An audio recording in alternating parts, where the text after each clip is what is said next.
Amapepo yateye abantu. Mapepo ambayo yameshambulia watu. Maze iminsi banibaza ibi bintu byaranyobeye muri bene wacu. Kuna siku nikijiswali maneno. Harundi mwuko turimo utaragaragara neza. Kuna roho zingine ambazo hazijazihirika vizuri. Uzagera kugaragara. Lakini utakuja kuzihirika. Hari umuntu ari kuba mu kanisa. Kuna wakati mtu anaishi katika kanisa. Akifata, akifumbata. Anajishikilia. Ntatanga sadaka. Atoi sadaka. Taririmbe. Haimbi. Tasenge. Haombi. Akamara imyaka 5 mu kanisa. Anamaliza miaka 5 katika. Yagira Imana yabona undi muntu ucikamo akamwizeza ko azaba umudiyakoni. Basi akijaliwa na yule umunsi baraye bagiye agasimba akavuga kuri ubu kibaza. Wanapoenda anaanza kuruka na kunena kwa ndimi. Aya mandiko uyu yarayasanganywe kuva cyane. Mandiko haya huyu mtu alikuwa nayo tangu mwuka wagahayo. Ama ni roho ya kiburi. Watu wana roho ya kiburi. Wanapojitenga na watu wengine ndio wanaanza kunena kwa lugha.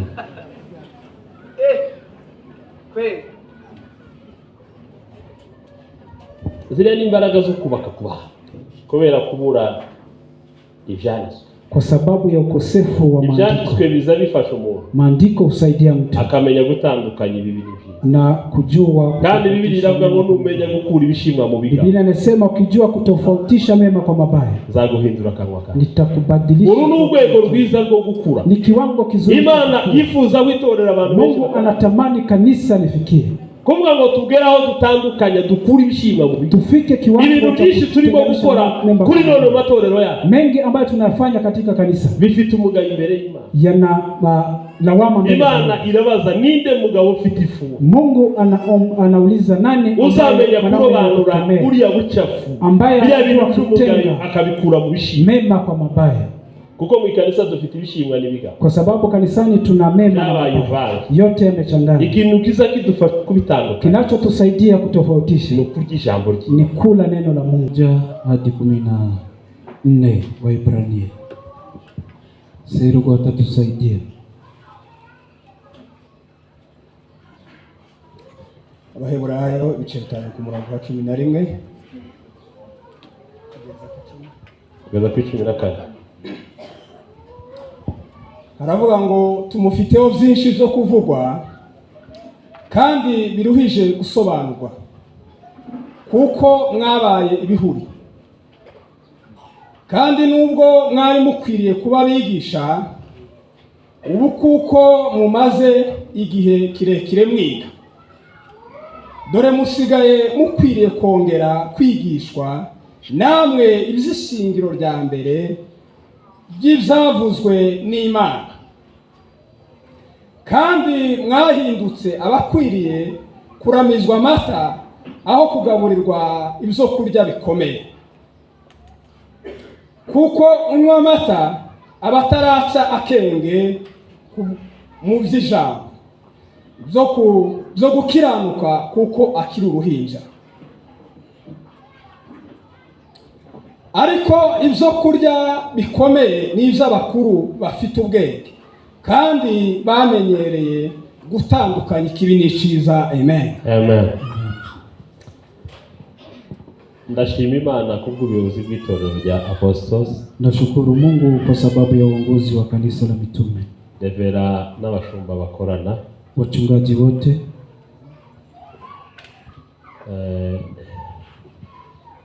Baduhaye umwanya mu itorero bashumje. Wametupa nafasi hii katika kanisa lao. N'uyu murimo tugiye gukora wo kubwiriza ni zimwe mu nshingano zabo batugabanyirije. Na kazi hii ya kuhubiri ni mojawapo wa jukumu lao. Imana ibahe. Mungu wa mbinguni awabariki. Ndashima Imana nanone kubw'abashumba mbona bavuye matorero atandukanye baraha hantu. Nashukuru Mungu kwa sababu ya wachungaji ambao wametoka katika makanisa tofauti. Bashumba birubahitse cyane kubana nawe. Wachungaji nimeheshimika kuwa pamoja nanyi. Imana ibahe umugisha mwinshi. Mungu wa mbinguni awabariki sana. Ndashima Imana kubw'abera bose baraha hantu. Nashukuru Mungu kwa ajili ya watakatifu wote walioko hapa. Abavyeyi, wazazi, abato n'abakuru, wakubwa kwa wadogo. Bagize neza cyane biterana. Imana ibagirire neza. Mmefanya vizuri kwa kukongamana. Mungu wa mbinguni awatende mema. By'umwihariko ndaza gushima kubwa korali. Kirasmi nitakuja kushukuru kwa niaba ya kwaya. Harya ni yihe? Friends of Jesus. Ni umunezero mwinshi cyane kubona abana bacu bahagurukijwe n'Imana. Ni furaha kubwa kuona watoto wetu wakiwa wamesimamishwa na Mungu. Zakunda kubivuga cyane ngo mureke dushigikira abana batoya. Huwa napenda kusema sana tuwaunge mkono watoto wadogo. Kuko hahanze hariho byinshi bibahamagara kubikora kuruta ibi. Nje kuna mambo mengi ambayo yanawahitaji. Hari umuntu uzubona abana basimba babyina akagira ngo none bavuze ico bakora. Kuna mtu ambaye anaona watoto wakiruka hapa wakicheza anasema labda wamekosa ya kufanya. Abafite byinshi byo gukora kuruta abasaza ni bari abasore. Wanao mambo mengi kufanya wazazi hao watoto.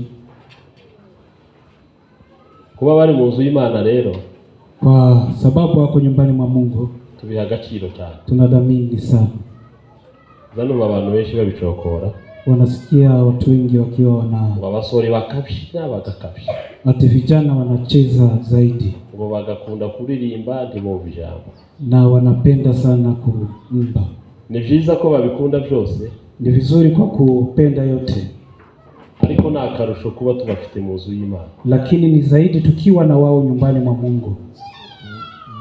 Baririmbyi bacu Imana ibaho umugisha mwinshi. Waimbaji wetu Mungu wa mbinguni awabariki sana. Umurimo murimo gukora ni mwiza, kurashi. Kazi ambayo mnaifanya ni nzuri, endelea. Bampaye umwanya ungana mwinshi. Wamenipa muda wa kutosha. Ni ndenzaho gatoya murambabarira.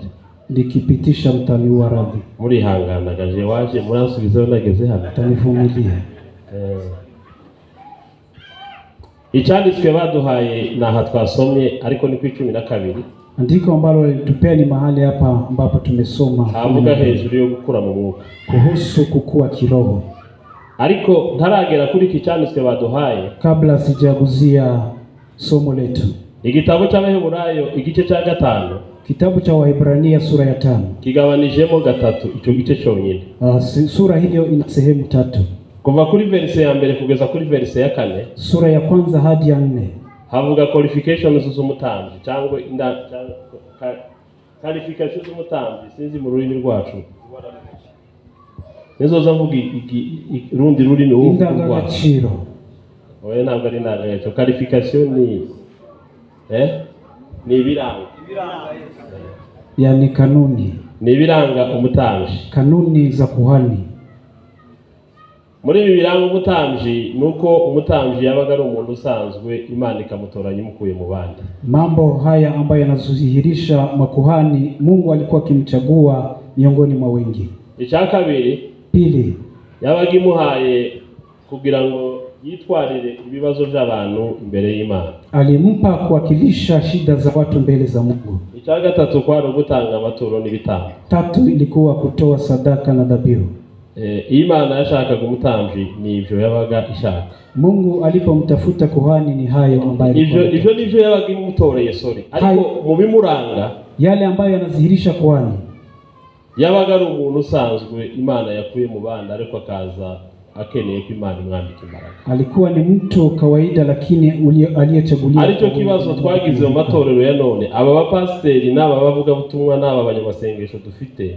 N'abantu basanzwe bakomoka mu miryango yacu y'intege nkeya. Ni watu ambao wanatoka kwenye familia za udhaifu. Birengagiza inshingano yo gusanga Imana ngo bambike imbaraga. Ambao wanapuuza kumkaribia Mungu. Igisubizo kimwe gusa cyo gushobora uyu murimo kuko ubutambi biravuga ngo yaduhinduye ubwoko bw'abami n'abatambyi. Suluhisho moja na Biblia inasema kama ametufanya makuhani. Igisubizo kimwe gusa tugira muri uyu murimo. Suluhisho moja tu no gusanga nyiri imbaraga katwambika. Ni kumkaribia mwenye nguvu na kutuvika. Sema amen. Amen. Sema amen. Amen. Sema amen. Amen. Agandeke gutinda kuri ibi. Tutaniache kukaa kwa haya. Ibyo tuganira naje ko ndabona bitwara umwanya utari muto. Yale ambayo tutazungumza. Igice cya kabiri no guhera kuri verse ya 5 kugeza kuri verse ya 10. Sehemu ya pili ni kuanzia kwa sura ya 2 5 hadi ya 10. Ivuga Yesu nk'umutambyi mukuru. Inasema Yesu kama kuhani mkuu. Yesu nk'umutambyi mukuru. Yesu kama kuhani mkuu. Zaburi 114 iravuga ngo ni umutambyi iteka ryose. 110 na mstari wa 4 Zaburi inasema ni kuhani wa milele. Yesu ni umutambyi utaratowe n'abantu. Yesu ni kuhani ambaye hajachaguliwa. Kandi ubwami bwe ubutambyi bwe ntibuzashira. Na ukuhani wake hautaisha. Kubabazwa ke no kumvira kwe, mateso yake na kutii, Imana yaragukoresheje kugira ngo igezaho iduhagakiza. Mungu alitumia hadi atupe wokovu. Cyo ni igice cya kabiri. Hiyo ni sehemu ya pili. Mu butambyi bwa Yesu akazi we yaje gukora nyamukuru si ibitambo. Katika kazi ya Yesu kazi yake si kuhani, si dhabihu, kumradi ni kugira ngo turonkere ubugingo buhoraho. Ni ili tupate uzima wa milele. No kugira ngo natwe duhindure ubwoko buri royal. Ni ili bw'abami n'abatambyi. Ni ili atubadilishe kuwa wafalme na makuhani. Kandi adushirire spiritual foundation. Na atuwekee msingi wa Roho Mtakatifu. Kiroho. Msingi wa kiroho. Msingi wa kiroho. Iki gice rero turimo kwiga, sura hii ambayo tunaisoma, nibajije itatumye mugihitamo sinakimenya. Nimejiswali ni kwa nini umechagua, lakini huko ni neno la kukemea, ni jambo jogutesha, ni rebuke for spiritual immaturity, ni kukemea kwa ajili ya kutokukua kiroho, no gucaha kudakura mu mwuka. Ukuvuga ngo nico cyanditswe mwahisemo. Ndiyo andiko ambalo mmelichagua. Basi mtakubali tuwakemee. Gwera ku murongo wa 11 n'uwa 12 n'uwa 13 n'uwa 14. Mstari wa 12 hadi wa 14. Umutwe wayo maverse kwa 4. Kiini cha maneno manne hayo ni kukemea watu ambao hawajakuwa kiroho. No gucaha abantu batarakura mu mwuka. Roba niyo temega tubivuze. Hicho ndicho kiini cha siku ya leo. Munyikirize amen. Bali amen. Sema amen. Amen. Iyo umuntu atarakura mu mwuka, mtu anapo sipokuwa kiroho, ariko simbitindaho cyane, sitakuja kuchukua muda kwa hayo kubera n'umwana, kwa sababu ya muda. Hari ibintu biranga umuntu mutoya mu mwuka. Kuna mambo ambayo yanadhihirisha mtu mdogo kiroho no mu buzima busanzwe na maisha ya kawaida. Ikintu cha mbere kiranga umuntu mutoya, kitu cha kwanza ambacho kinamdhihirisha ni emotional reactivities. Okay. Na maranga ni hisia. Nukureactinga umuntu akoresheje amaranga mutima. Ni mtu kufanya kitendo akitumia hisia. Ukoreshejwe n'amaranga mutima. Ni kufanya kazi zote ukitumiwa na hisia. Ukoreshwa n'amaranga mutima, kutumiwa na hisia. Umuntu haba ibintu bibiri biza bimukoresha. Ndani ya mtu kuna mambo mawili. Ikintu cha mbere kiza gikoresha umuntu, kitu cha kwanza ambacho kinamkoresha n'ubwenge busanzwe, agakoresha rationalisme cyangwe amaresonema asanzwe. Ni akili ya kawaida na fikra. Iyo umuntu adakoresheje ubwenge ngo akoreshe resonema isanzwe, mtu asipotumia fikra za kawaida, azakoresha amaranga mutima, kutumia hisia. Ni ibintu byombi biza bikoresha umuntu. Ni mambo mawili hayo ambayo yanatumia. Ili twavugaga ya emotional reactivity, haya ambayo tumesema, iyo umuntu akiri mutoya, mtu anapokuwa bado, hari ibintu biza bituma ariactinga mu buryo burenze cyangwa hari ibintu atabasha kwihanganira ngo ajere neza. Kuna mambo ambayo hawezi kuyavumilia na kuyatatua vizuri. Ikintu cha mbere ni ikintu cyitwa umujinya cyangwa uburakari. Kitu ya kwanza ni hasira. Abantu bakiri batoya mu buzima bwose bwabo bwo mu mubiri n'ubwo mu mwuka, watu wachanga maisha na kiroho, ikintu kibagora kugicamo ngo bagicemo bafite imyumvire yo kubaka. Kitu kigumu kwa kupitia uburakari ni hasira. Uburakari bugira consequence nyinshi mu buzima bw'abantu. Hasira ina madhara mengi. Muranyihangana muri ibi tuje gutubuka mu ijambo ryacu. Utanivumilia nipitie haya. Uko umuntu wese ukiri muto ikintu kiza kimugora kujera kuruta ibindi no burakari. Mtu mdogo kile ambacho kinamshinda ku control ni hasira. Muri consequence z'uburakari, katika madhara ya hasira, ikintu cha mbere uburakari buza bwica ni mibanire y'abantu. Kitu ambacho hasira inaleta ni uhusiano wa watu. Ubusabane n'abantu, uhusiano wa abantu haba inshuti zacu. Ndani ya watu kuna marafiki wetu, ababo dusangiye igihango cy'amaraso, watu ambao tumeambatana kwa damu. Abo bose Iyo umuntu ari umunyaburakari bwinshi azananirwa kubana nabo. Kama mtu ni mwenye hasira ushindwa na kuishi na wao. Cyane cyane uburakari buterwa n'ubutoya. Hususan hasira iletwayo na udogo. Nico gituma usanga umuntu ntavugisha bene se basenga. Ndio maana mtu hawezi ongelesha ndugu zake ambao bamurakaje ku kantu gatoya cyane. Wamemkosea kwa jambo ndogo. Ariko bashiramo igisimba kanezero. Lakini wakiweka biti hiyo nyingine anafurahia. Nico gituma umuntu azavuka mu muryango. Ndio maana mtu uzaliwa katika familia.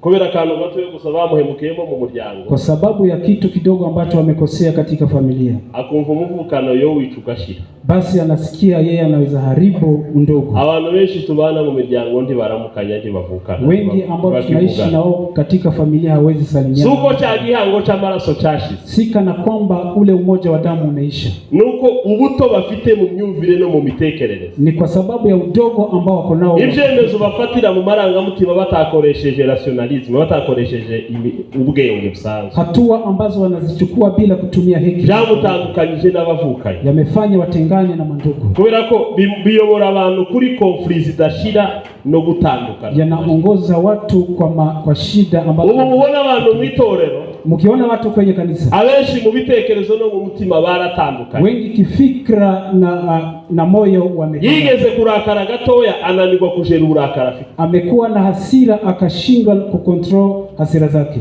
Kubera ko ni muto. Kwa sababu ni mdogo. Immaturity.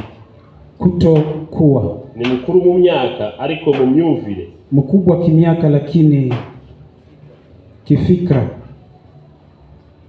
Uzatinya umuntu utandukana na mwene se basangiye ameza. Ogopa mtu ambaye anatengana na ndugu yake ambaye wanachangia meza na wakalala mahali pa maombi. Bakarara na kukarago basenga. Wamelala mahali wakiomba. Gacha bakageraho batakiramukanya. Baadaye wanafikia hatua ya kutokusalimiana. Cyangwa banaramukanya bikabaho kurenza gusa kubera uryari. Wanaposalimiana wanasalimiana tu kwa unafiki. Iriya ni immaturity aho umuntu ananirwa kujera akantu gato ya gusa kamukwajije. Hiyo ni kutokukua. Agatandukana n'inshuti yo mugirira umumaro nawe akayigirira. Anatengana na rafiki ambaye ingekuwa na manufaa kwake. Konsekansi ya kabiri y'uburakari. Madhara ya pili ya hasira. Iyo uburakari umuntu arakaye, mtu anapokuwa na hasira, niyo abantu uburakari bwinshi buyobora abantu muri poor decision making. Ndio wakati watu wana hasira inawapeleka ahantu abantu bafata ivyemezo bibi. Mahali watu wanachukua hatua ambazo si sahihi. Biri irrational. Ambazo si sahihi. Bitakoresheje inyurabwenge. Ambazo hazijatumia akili. Hanyuma umuntu akazabiregreta akazavituza hanyuma. Na mtu anakuja kujutia baadaye. Icya gatatu. Ubu burakari bugira ariko ivyo nijo mu mubiri sivyo mu mwuka. Binaza hayo ni ya mwili. Ariko ibyo mbabwiye navyo nivyo mu mubiri. Uburakari bugira buzabuteza abantu ikibazo cya health issues cyangwa health condition. Imibe sante y'abantu benshi irangirika kubera kurakara cyane. Maisha ya watu huwa ari abantu bagira uburakari buri chronic, akarakara karuha uburakari bukaba chronic. Kuna watu ambao wana hasira ambayo haiwaachi kamwe. Iyo umuntu yarakaye cyane uburakari bukaruha bukamubata. Mtu anapokuwa na hasira kali, nico usanga abantu benshi bagira umuvuduko w'amaraso. Ndio wakati watu wanakuaga na pressure. Abandi za estoma zidashira. Wengine wanakuwa na abandi abasirikare bagize umubiri bazaba weak. Intege z'abasirikare bagize umubiri zizazishira kubera abantu bagize uburakari buri chronic. Moja wapo wa nguvu ambazo zinafanya mwili ukue inapitia na hasira hiyo. Ariko nani bavuye ko ikari cy'umubiri cyo nimshake mukireke hakaba nibindi biri mentale na kuna zingine za kiakili. Iyo umuntu arakara cyane mtu affect ibitekerezo. Mtu anapokuwa na hasira huwa ina affect ikintu cyitwa stress zidashira. Stress ambazo hazikomi zikomoka ku burakari kutokana na hasira. Stress n'abakecuru barayiza. Abakecuru bicaye abazi stress. Wamama wa Kongo pia wanajua stress. Basigaye bavuga ngo mzee ante stress. Wamesema mzee amesababishia. Wala abakecuru bafite stress z'abasaza hanga.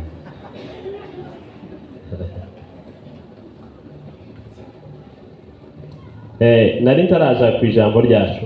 Ilikuwa bado sijafika kiini cha. Iyo umuntu yabaye umunyaburakari cyane akaroka aba chronique. Mtu akiwa mwenye hasira sana. Niba abantu bahora n'impagarara mu mutima. Ni wale watu ambao wana shida moyoni. Nama depression. Na depression. Kubera ikigo ni naco gihe umuntu mu buzima busanzwe amarangamutima yayandi twavugaga. Ndio wakati zile hisia ambazo tulisema. Iyo umuntu ahora arakara amarangamutima aragenda akaba iregiriye.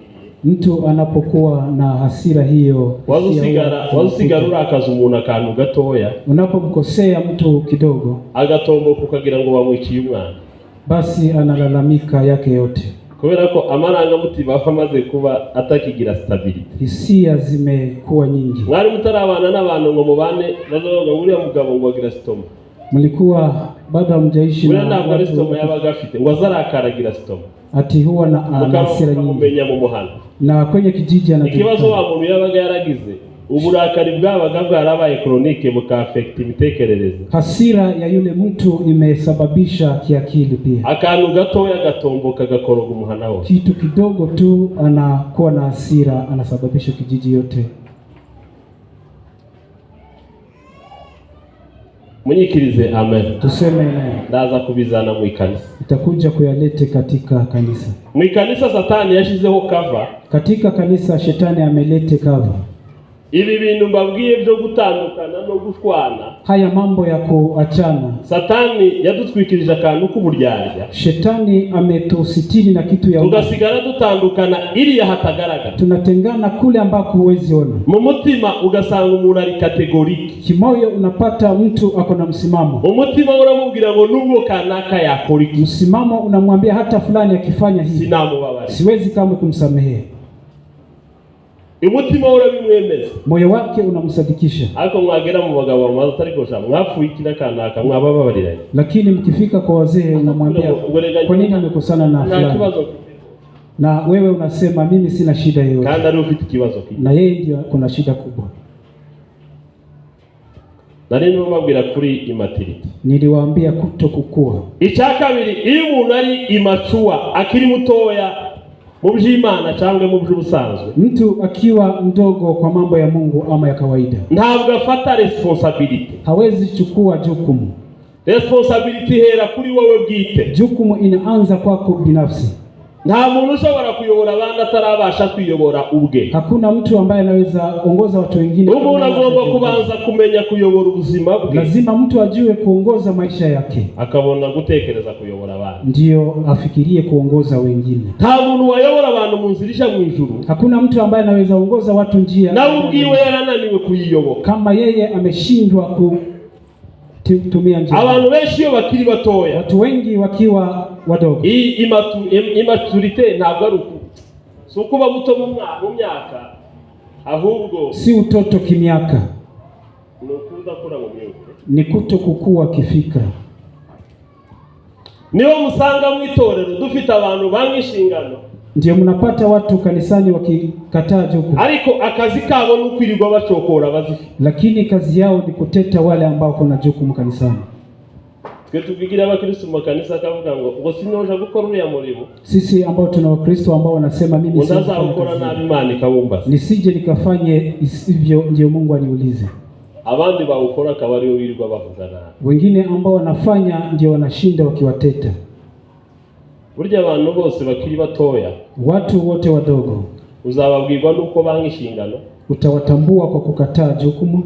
Icyakabiri uzababwirwa nuko birirwa batuka bazifite. Pili, utawajua mahali ambapo wanashinda wakitusi wale ambao wanajua. Huyu ndiye pastor baduhaye. Huyu ndio pastor ambaye huyu ndiye president batuzanye. Huyu ndio chairman. Huyu ndiye kina mama batuzanye. Huyu ndio kina mama ambaye umetuletea. Timwo mukorongo afata uwo murimo. Hamwezi kumuelekeza ndio achukue kazi hii. Ariko azigukotinga amakosa y'abakora uwo. Lakini anajua tu makosa ya wale ambao wanafanya kazi ile. Icyakabiri. Pili, iyo umuntu yanze responsibility nanone nabuzihaye, mtu anapochukia responsibility, ntabwo bakundi ikintu cyitwa accountability cyangwa kumubaza ngo akubwire ngo kurakora umurimo gute. Hawataki mtu awa control awaulize vile wanafanya kazi. Abantu benshi burya ntibakunda ko bakontorora ngo babaze uko barimo gukora umurimo. Watu wengi hawataki kuulizwa vile wanafanya kazi. Nico gituma muri mukubona abantu benshi bakunda makanisa yigenga. Ndio maana watu wengi wanapenda kanisa ambazo zinatawala. Accountability. Ni kuto kupenda kucontrol. Nico gituma mubona dufite abaririmbyi n'abavuga gutuma ku giti cyabo. Ndio maana tuna waimbaji na wainjilisti kivyao. Nukwanga accountability. Ni wale ambao wamechukia kufuatiliwa. Ndashaka ko hari umuntu uzamugenzura kuja. Hataki kama kuna mtu ambaye abikore neza, abikore nabi, afanye vizuri ama vibaya, ni mambo yake. Kandi mu murimo w'Imana, na katika huduma ya Mungu, nta muntu numwe uyubaho, hakuna mtu hata mmoja ugomba gukora umurimo adategereza gutanga raporo, ambaye anafanya kazi bila kutoa ripoti. Nico gituma mubona tuba mu matorero atagira constitution. Ndio maana tuko kwenye kanisa ambazo hazina ratiba. Iyo ni pastori, kama mimi ni mchungaji, ngomba kuba mfite reverend. Lazima mimi na ngomba kuba afite umukuri. Iyo hejuru nta wundi muntu uhari, kama hakuna mkubwa wake pia. Katiba ibihari. Basi katiba iko kugira ngo umuntu wese agire accountability. Ili kila mmoja akuwe na kile ambacho kitamu. Ninaje abantu benshi bari mu gukwepa. Ndio maana watu wengi ukwepa. Mubona turi mu kwirirwa dufungura ama ministry. Wale ambao wanashinda wakifungua ministries. Nukwanga accountability. Ni watu ambao hawapendi Nuko iyo hariho follow up abantu barakura. Kama kuna kufuatilia watu hukua. Iyo hariho follow up abantu banoza umurimo. Kama watu wanafuatiliwa watu hufanya kazi vizuri. Nibyago gukora umurimo ntawe kubaza ngo wisha. Ni makosa kufanya kazi bila mtu wa kukukemea umeharibu hapo. Nicho kishi kanisa rya. Ndicho ambacho kimeharibu kanisa. Ni ugukora nta muntu kubaza. Ni kufanya kazi bila yule ambaye atakuwa. Nta muntu gukosora. Bila mtu wa kukukosoa. Nta muntu gutunganyiriza. Bila mtu wa kukuelekeza. Nta muntu uzokubaza nta. Bila mtu wa kukuuliza ripoti. Nababwiraga ikibijanye na immaturity. Niliwaambia kuhusu kutokukua. Nico gituma muri mukubona abaririmbyi benshi mu matorero yacu. Ndio maana waimbaji wengi katika kanisa zetu bashaka ngo babe abaririmbyi mu itorero. Wanataka wakuwe waimbaji katika kanisa. Ariko nkirindi kanisa ku ruhande munsi ya apostles. Lakini katika kanisa lingine chini ya apostles. Iyo revera gize ngo ababaze. Mchungaji mkubwa anapowauliza, ni uzatangara umwana mutoya cyane akubwira ngo pastor ngo arimo kutwinjirira mu buzima. Utashangaa mtoto mdogo atasema mchungaji anatuingilia kimaisha. N'abayumbe dufite mu makanisa n'ubu. Waombezi pia ambao tuko na wao. Iyo mubashije arakubwira ngo pastor basigaye bivana. Ukiwauliza wanasema mapastors huwa wanatuingilia. Hari umugabo wigeze kunyandikira mu minsi yashize. Siku zilizopita kuna mzee twabaye mu muhana tutujamo. Sijui shida ambazo zilikuwa katika kijiji aranyandikira arambira ngo namwe abapasiteri musigaye mwivana. Akaniambia nanyi wachungaji huwa mnajichanganya kwa mambo. Icyari kijemo cyari ikintu kijanye sinzi twatujemo tw'ibifomoro tw'amakwe. Kuna mambo ya kimila ambayo alikuwa ameingililia hapo. Arambira ngo abapasiteri basigaye bivana.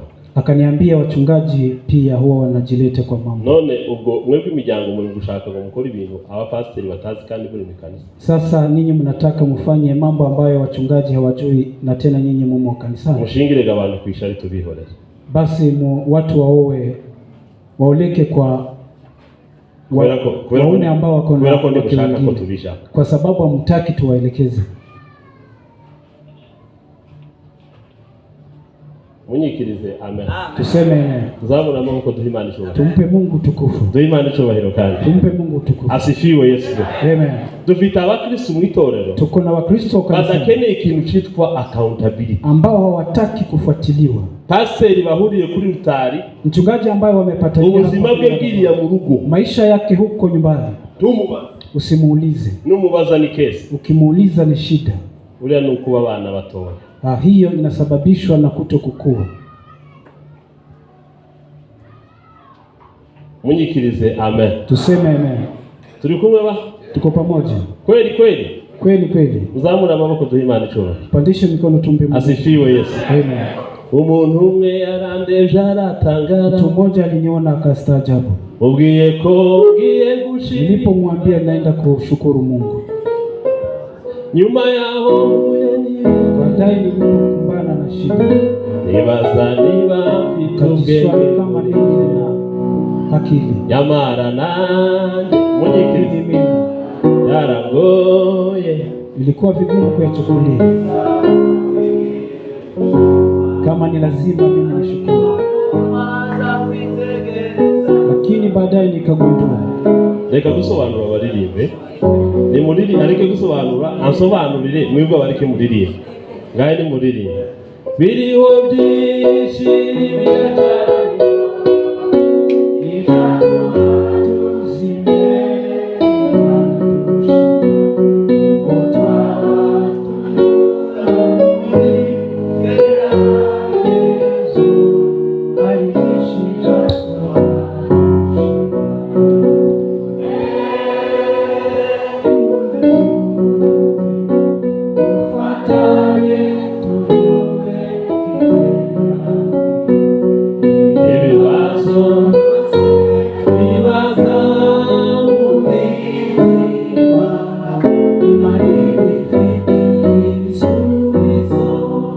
Sema amen. Sema amen. Icya gatatu, abantu bose batoya mu mubiri no mu mwuka, watu wote wadogo kimwili na kiroho, bagira imitekerereze iri short term, wana fikra fupi, bagira imitekerereze y'ibintu bya hafi, fikra ambayo si ya umbali, bakunda umunezero w'akanya gatoya, wanataka furaha ya muda kitambo kuruta inyungu z'igihe kirekire, kuliko faida ya muda mrefu, kubera ko imyumvire yabo ni short term thinking, kwa sababu fikra zao ni za muda mfupi. Nicho gituma mubona tuba mu matorero atagira planification. Ndio maana watu wengi wako katika kanisa ambazo hazina n'imiryango n'ubuzima busanzwe na familia na maisha ya kawaida. Turi mu mibereho itagira, tuko kwenye maisha ambayo hayana ratiba, kandi environnement n'uburozi, na mazingira ni kama uchawi. Nuwize muri twe, na yule ambaye ni msomi, abenshi ntibarenga nayo imitekerereze yao, wengine hawezi fikiria zaidi mbali na sisi, kubera ko ibintu byacu byose ni short term, kwa sababu mambo yote ni mafupi. No mu mwuka, kiroho pia, n'amatorero yacu yubatse mu buryo bwa short term. Kanisa zetu pia zimejengeka mahali pafupi. Imyumvire ya short term hii hapa ambayo ni fikra za, ni uzasanga abakristo bumva cyane, abakorari bumva cyane gusohora kaseti. Ndio maana wanakwaya wanasikia sana, wanaelewa kutoa kanda. Projet yo gusohora kaseti barayumva, mradi wa kutoa kanda wanaelewa. Projet yo kugura kibanza, lakini mradi wa kununua uwanja hawasikii. Kandi muri byombi igifita agaciro kaseti n'ikibanza cy'ikanisa niki kilicho cha maana kati ya kutoa kanda na kununua uwanja wa kanisa. Hizo ni fikra ambazo si refu. Munyikirize amen. Amen. Zamura amaboko duhe Imana icyubahiro. Pandishe mikono tupe Mungu. Duhe Imana icyubahiro kandi. Asifiwe Yesu. Amen. Abakristo dufite, Wakristo ambao tuko na wao, baratekereza gukura umuvuga butumwa muri Kongo, kufikiria kutoa muinjilisti Kongo, bakamwishurira indege y'idolari 1000, wamulipie nauli ya $1000. Pasiteri wabo umwaka ushize bataramugurira costume, lakini mchungaji wao mwaka umepita bila kumnunulia suti. Ikanisa babamo ntibararigurira n'amari, kanisa lao hawajanunua hata kitu. Aba bakristo bishurira umuntu indege kugura marido y'ikanisa. Wakristo ambao wanamlipia muinjilisti nauli wameshindwa kununua kata za kanisa. Hizo ni fikra ambazo ni fupi. Munyikirize amen. Uzamura amaboko kandi duhe Imana. Tupandishe mikono tumpe Mungu. Duhe Imana icyubahiro kandi. Tumpe mara tano. Asifiwe Yesu Kristo. Iteka ryose umuntu akiri muto, kila wakati mtu akiwa ni mdogo, arangwa no gutekereza hafi. Yeye kinachomdhihirisha ni fikra ambazo ni fupi. Narimo babwira ubushize ko zimwe muri motife zituma dutegura ibiterane, mojawapo ya sababu ambazo zinafanya tufanye mikutano, si ugukenera kunguka, si kutaka kufaidika, ni ugukumbura gushusha maranga, bali ni kuchemsha hisia. Abavuga butumwa benshi ntitubatumira kubera kuko twababonye inyigisho dushaka kwiga. Wainjilisti wengi hatuwaaliki kwa sababu tumeona wana mafundisho ambayo tunataka kusoma. Aho turabatumira tuvuga ngo uriya n'umugabo azashusha abantu. bali tunawaalika tukisema huyu anajua sana kuchemsha. Kila ni giterane gishingiye kugukumbura gushusha maranga. Ni mkutano ambao unasimamia hususan kuchemsha hisia kuruta gukenera kunguka, kuliko kufaidika. Imyumvire ya short term. Fikra ambazo ni fupi. Munyikirize amen. Kubali amen. Turashari kumwe. Tuko pamoja. Mbabwira kandi kamwe tuje kuvyanditswe nka Bibiri ni marasoze. Niwaambie lingine neno limoja. Ikindi gikurikiyeho ni poor empathy. Kitu kingine ni madhara ya ni ikintu kiri pauvre, ikintu nukugira empathy, nukwishira, nukugira nukumva uko abandi bamerewe. Ni kuhisi vile watu wengine wako. Abantu benshi tubana mu matorero kubera butoya bwabo. Watu wengi ambao tuko nao kanisani kwa sababu ya bara strugglinga kumva abandi. Kustruggle kusikia watu wengine. Ukabana na pastor mu kanisa mukamara myaka 10 ariko kananirwa kumwanda understanding yawe kuvuga ngo Mungu musobana. Unashindwa kuelewa mchungaji ambaye mnakaa na yeye muda wa miaka 10. Umuntu akaba mwitorera imyaka 10 ariko ugasanga aracyari cyokora. Mtu anaishi kanisani miaka 10 lakini yeye kuna mambo ambayo hayaelewi vizuri. Wari unatunga umuntu mu kanisa imyaka 10 aba mu kanisa ariko ari cyokora. Mumewahi kuwa na mtu zaidi ya miaka 10 kanisani lakini yeye kazi yake ni kuteta. Ile ni poor understanding y'ivyo mubamo. Hiyo ni kutokuelewa yale mambo ambayo mko ndani. Nini kibazo gikomeye itorero rifite? Na ni shida kubwa ambayo kanisa iko nayo. Kugira abantu badafite imyumvire y'umurongo wao. Kuwa na watu ambao hawana fikra za mstari wenu.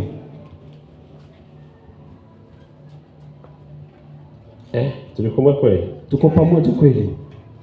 Tuli kumwe? Tuko pamoja. Kumba imona tusari. Naona nikana kwamba tuko pamoja. Ngojewe ngo bizabisi. Ati mimi mambo ya umazi myaka 10 biki birachagusi. Miaka 10 unasema ati kuna mambo ambayo bado hujayafikia.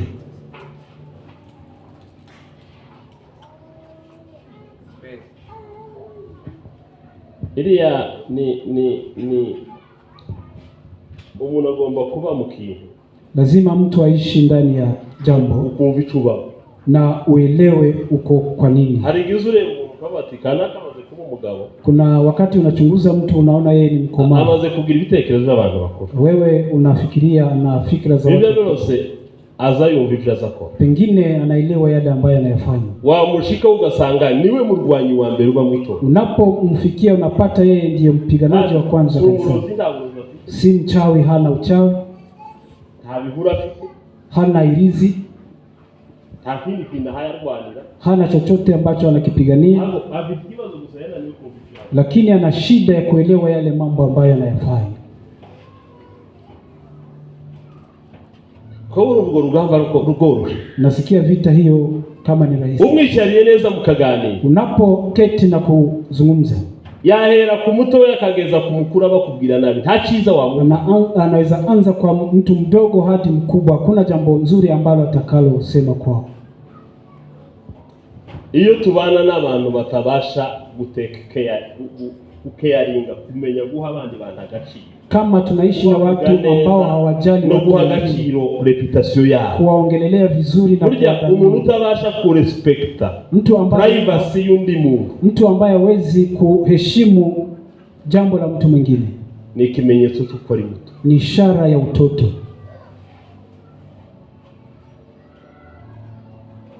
Ubuzima mubona bwo kwikunda, maisha haya ambayo ni ya kibinafsi, ni ukuba mutoya, ni utoto, yanadhihirisha utoto. Munyikirize amen. Tuseme amen. Kana none nsoreze kuri aka ka gatanu tuje ku. Wacha nihitimishe kwa jambo la 5. Ariko muri kunyumva kweli? Mnanisikia kweli? Mwakurikiye Yesu, mumefuata Yesu, timuzosubira inyuma, hamtarudi nyuma. Tibishoboka? Haiwezekani. Nimba bidashoboka ko muzosubira inyuma, hata kama haiwezekani kurudi nyuma, uza wiyarasha wumva umurongo w'ijubamo, basi jitahidi ujue mstari ya mambo ambayo. Hakini kintu giteye isoni ngo kuvuga nabi umurongo ubamo. Hakuna kitu ambacho kinaaibisha kama kusema vibaya kanuni ya kanisa lako au mstari. Umugabo utari umugabo, kama wewe ni mzee, Wanaona n'abagore nyine. Rimwe abagore bazavuga ibintu kibaza ariko abagore bazavuga ibyo babamo. Angalau wa mama, lakini mzee. Ako nabo nyine barachanutse. Lakini na wao wamechanuka. Si wote. Ariko ndagira ngo twogaye umugore utazi ibyabamo siko twogaye umugabo. Lakini vile tunaweza laumu mama si kama vile tunaweza laumu mzee. Ariko bose twobagaye. Lakini wote tunaweza walaumu. Ariko cyane munyikirize amen. Tuseme amen. Ariko cyane. Lakini hususa kubona umugabo wiyubasha ufite umugore n'abana. Kuona mzee ambaye kuna watoto. Akakubwira ngo ndaza yumva umurongo w'ibyabamo. Akuambie hajui mstari wa mambo ambayo anayaishi. Ni mati. Ni kukua. Munyikirize kandi. Tuseme tena. Soreze kuri aka ka gatanu. Nihitimishe kwa jambo la 5. Nukuba depanda n'abantu. Basi ni kuongozwa na watu. Nukuba reliable ku bantu. Ni kusimamia kutegemea watu. Kuishi maisha ya kutegemea. Na kuwa uzima bwo kwishingikiriza. Abantu benshi dufite mu matorero yacu. Watu wengi ambao tuko na wao kanisani. Si wote. Ariko abenshi bubatse ku bantu kuruta uko bubatse ku Mana. Wengi usimamia kwa watu kuliko kumtegemea Mungu. Abandi wengine uzusanga nta nubatse ku murimo Imana yamuhaye. Mnapata hata asimamie kwa kazi ambayo Mungu amempea. Nibo turi mu kubera kubaka ku bantu. Kwa sababu ya kuwajali sana watu. Nibo turi mu kugera mu kanisa. Ndio mahali tunafika kanisani. Ugasanga umuntu ukoze neza muri development. Unapata mtu ambaye angefanya vizuri maendeleo. Yagiye muri diakoni. Ameenda katika kazi ya ushemasi. Nokuvuga ngo turi abantu nikana kwamba sisi ni watu badakora bashingiye ku murimo muri twe ambao tunafanya kazi bila kusimamia kwa kazi ambayo iko ndani mwetu. Ariko kubera ko twegamiye abantu, kwa sababu tunawasimamia watu, ico bomba cyose no gikora, chochote ambacho wanaweza nipea naweza fanya. Ngiki kintu cyatwishe, hicho ndicho ambacho kimetumaliza. Ninacho gituma mubona benshi batarema. Ndio maana watu wengi huwa hawafanyi mambo. Ese usigaye mina pastor? Ndishimye kukubona. Nimefurahia kwa kukuona. Nicho gituma ubona tuba mu makanisa. Ndio maana watu wengi katika kanisa, bene wabo na pastor bishazi bari hano. Watu wakina mchungaji bakaba mu kanisa bubatse kuri pastor wao. Wanaishi kanisani kwa sababu ya mchungaji wao. Wegarera ni kanisa ryacu dufitemo umuntu wao. Wanasema hiyo kanisa ni yetu kwa sababu tuna mtu wetu. Umuntu akaja mu kanisa ntacyo yiteguye kuja gutanga. Mtu anaenda katika kanisa bila jukumu yoyote ambayo atakufanya. Miaka 5-10 mu kanisa. Miaka 5-10 katika kanisa. Mugashaka contribution yakoze mu buzima busanzwe mukayibura iyo yatanze. Munapotafuta mchango wote alichangia katika kanisa. Amapepo yateye abantu. Mapepo ambayo yameshambulia watu. Mazimisi bani bazibi ibintu byaranyobeye muri bene watu. Kuna siku nikijiswali maneno. Harundi muko turimo utaragaragara neza. Kuna roho zingine ambazo hazijazihirika vizuri. Uzagera hugaragara. Lakini utakuja kuzihirika. Hari umuntu ari mkuba mu kanisa. Kuna wakati mtu anaishi katika kanisa. Akifata, akifumbata. Anajishikilia. Ntatangi sadaka. Atoi sadaka. Taririmbe. Haimbi. Tasenge. Haombi. Akamara imyaka 5 mu kanisa. Anamaliza miaka 5 katika. Yagira Imana yabona undi muntu ucikamo akamwizeza ko azaba umudiyakoni. Basi akijaliwa na yule umunsi baraye bagiye agasimba akavuga kuri ubu kibaza. Wanapoenda anaanza kuruka na kunena kwa ndimi. Aya maandiko huyu yarayasanganywe kuva cyane. Maandiko haya huyu mtu alikuwa nayo tangu mwuka wagahayo. Ama ni roho ya kiburi. Watu wana roho ya kiburi. Wanapojitenga na watu wengine ndio wanaanza kunena kwa lugha.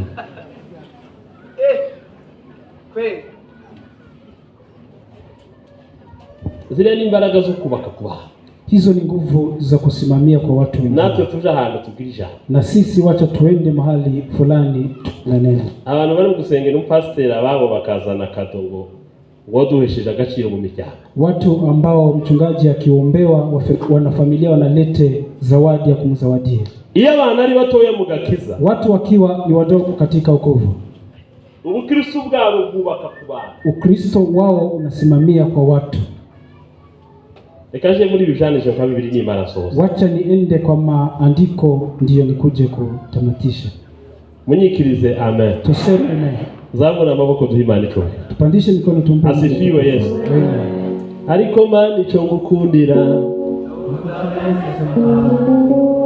Washize ibanga ryaje nawe. Ariko mani ico ngukundira. Washize ibanga ryaje nawe. Ningerayo nzababwira.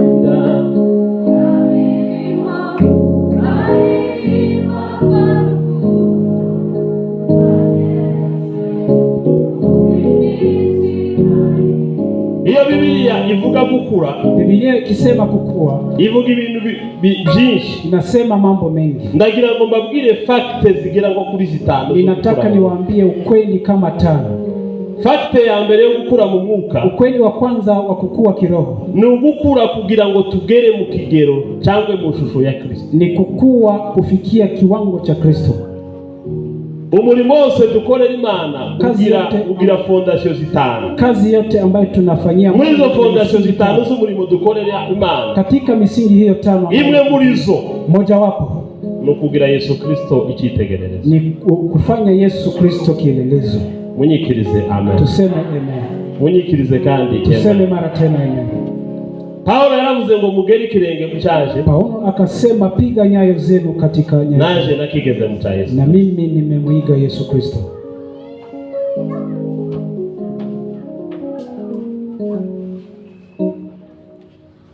Ubu nyine sasa nicyo gihe turi mu gihe kigoye cy'itore. Ndio wakati mgumu wa kanisa. Umuntu ari kuzamuka gatoya, mtu huinuka kidogo, ntaba kibaye umukozi akabikigirwa mama. Yeye kuliko kuwa mtumishi anakuwa kama Mungu. Ariko Imana ishaka ko dukizwa, lakini Mungu anapotaka tuokoke, twigisha n'aba bana batoya na tukiwafunza watoto wadogo.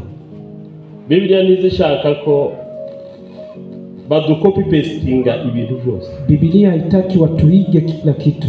Muzamureka tubagaragariza ibyo dushoboye, tunabagaragariza ibyo tudashoboye. Wacha tuwazirishie yale ambayo tunayaweza na yale ambayo hatuyawezi.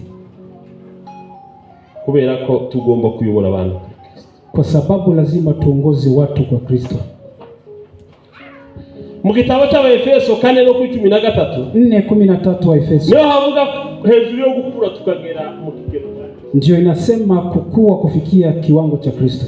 Haravuga ngo kugezaho twese tuzaba dufite ubumwe bwo kwizera. Inasema hadi sote tufike kiwango cha kuwa na imani. Nikagaruke kuri aka kantu kubumwe. Wacha niujilie neno la moja. Biblia izivuga ngo Yesu yaravuze ngo ko jewe na data turi. Biblia inasema kama mimi na Baba ni wa Mungu. Imana yaduhaye urugero rwo kuba umuntu. Mungu ametupea kiwango cha kuba urugero niruba mwisi. Na kiwango hicho kiishi duniani. Yesu yafashe Imana data, umwana n'umwuka wera. Alichukua Baba, Mwana, Roho Mtakatifu. Uburyo bose buzuzanya, wote wakiwa wanajazana. Biblia nayo idusaba ko dukura mu kwizera. Biblia inatuomba kukua tukagera mu bumwe bwo kwizera. Tufike kwa umoja wa kuamini. Niba hari ikintu Satani yadushoboje, kama kuna kitu ambacho shetani ametuweza kwake, na amacakubiri, ni matengano. Amacakubiri niyo yasenye umurimo wose dukora. Matengano ndio yameharibu kazi ama huduma ambayo tunaifanya. Abapasiteri bafite amacakubiri, wachungaji wana matengano, abandi gabo simbavuga. Abapasiteri se boyagira, abakristo akabari wayabura. Wachungaji wanaweza kuwa na matengano, wa Kristo ndio wakose matengano. Tugomba gukura mu kwizera, lazima tukue kiimani, tukageraho tugwanya amacakubiri, tufike kiwango cha kupiganisha matengano, tukaba umuntu, na tufikie kiwango cha kuwa mtu mmoja. Twebwe turi mu kunenana, sisi ambao tuna kandi tudapfa kwizera, bila na kama tuwezi kuamini.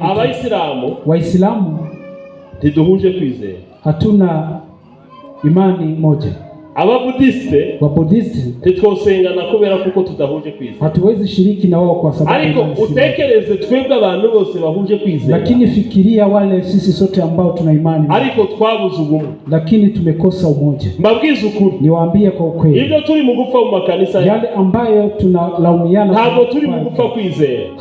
Hatulaumiane kwa turi mu gupfa izindi nyungu dushaka iri indani. Bali ni faida zingine. Ikimenyimenyi kuko tutari mu gupfa kwizera. Na ishara tosha ambayo inasababisha. Nuko umuntu ari mu gusohoka muri litore. Ni vile mtu anatoka katika. Yamarije umwezi bibiri akabandikira ngo ndashaka ngo duhuze ibitaramo. Baada ya wiki mbili anasema ninataka tuunge mkesha. Yesu mwene data utararara kabiri. Ndugu ambaye hajafanya wiki kama mbili. Wasose yagaye. Ambaye ametoka kama amegairi. Ikindi yashimye nyuma y'umwezi bibiri cyane. Nini ambayo nimempendeza baada ya wiki mbili. Iya reka tukagumana. Changeacha tu heri tuishi. Tukae pamoja. Munyikirize amen. Tuseme amen. Munyikirize kandi amen. Tuseme mara tena amen. Uzamura amaboko duhimana ishobora. Tuinue mikono. Asifiwe Yesu. Amen. Niba twaragize kwizera, kama tuko na imani, kwizera kwacu kutarakura, imani yetu kama haijakuwa, ngo kungezaho numva ko itorero ry'umuvandimwe ari itorero ryanjye, inifikishe mahali ambapo ni kwizera kwiwa kwizera kwa imani yake ni imani yangu, nukura mindset y'ubwami, ni kukosa fikra za kifalme, kuko mu myumvire y'ubwami bw'Imana, katika fikra za kifalme nta torero ryawe ntarya, hakuna kanisa lako na kanisa langu. Munyikirize amen. Munitikie amen. Munyikirize kandi amen. Mara tena tuseme amen. Kiri kuri kicyanditswe, ninapo bado salia nugukuza ubumenyi bwo kumenya Imana, ni kukuwa na ujuzi wa kumjua Mungu. Icya gatatu ni ukuba abantu bashitse kugeza mu kigero cya Kristo. Tatu ni kuwa watu wakamilifu kwa kiwango cha Kristo. Nta mwanya mfite nababwiraga ikigero standard y'ubuzima bwa Kristo. Sina muda ningewaambia kiwango ambacho ni cha Kristo. Yari afite umubiri ariko standard y'ubuzima bwe ku isi. Alikuwa na mwili lakini kiwango chake ulimwenguni. Biblia isaka ngo dukure tugere kuri standard ambacho Biblia inataka tukue tukifikie. Ko niko gukura. Hiyo ndiyo kukua. Munyikirize amen. Munyikirize kandi amen. Mara tena tuseme amen. Yesu ni umugabo. Yesu ni mwanaume. Yageze avuga ngo ibyo nkora simbikora ku bwanje. Alifika kiwango cha kusema yale ambayo ninayafanya siyafanyi kwangu, bikora ku bwa Data, bali kwa Baba. Iyo Biblia ivuga ngo tugere ku rugero rwa Kristo, Biblia inaposema tufike kwa kiwango cha kantu gatoya gusaka, ni warejeshe kwa kitu kidogo cha Kristo, umutima w'imbabazi, moyo wa rehema. Yesu Kristo yari yuzuye umutima w'imbabazi. Yesu Kristo alikuwa amejawa na roho wa rehema. Ngo buce yigisha abigishwa kubabarira. Baadaye akawafunza mitume wake kusamehe. Petero alikuwa mkaidi kidogo. Petro arabaza ngo ese none umuntu nacumuraho, yari umurakari, akasema mtu akikosea ngahe bagutubwira umubare tuzomubarira kandi niambie nitamsamehe mara ngapi? ube ngutubwira kugira ngo tutazorenza. Jaribu tuambie ndio tusipitishe. Petero yari igitangaza. Petro alikuwa wa ajabu. Tutwoja kubabarira tukarenza igipimo. Je, hatuwezi samehea kupitisha kiwango? Sema amen. Yesu aramubwira ngo umuntu nagutumuraho karindwi kilo 70 uzamubabarira. Yesu akamwambia abizi ni bari karindwi kilo 70 ni kangahe? Waliosoma hesabu 7 mara 70 490 ni 490. Umunsi ugira amasaha ngahe? Siku ina masaa mangapi? 24. Amasaha iminota, dakika,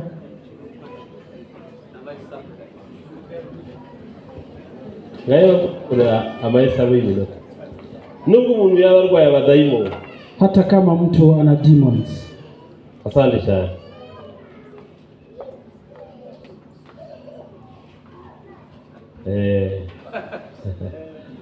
Asante. Ngaye uko rero mibari gatoya. Nifanyie hesabu hizo. Ukube 60 kuba 24. 1440. 1400. Mbabazi. n'umuntu urwaye amapepo azagira nk'iminota 5 yo gutuza. Hata mtu akiwa na demons angalau ana dakika kama 5 za kutulia. Nta munyamapepo uzusara ngo asare abure iminota 10 yo gutuza. Hakuna mtu ambaye amejawa na demons ambaye anaweza kaa tu akishauti bila kutulia.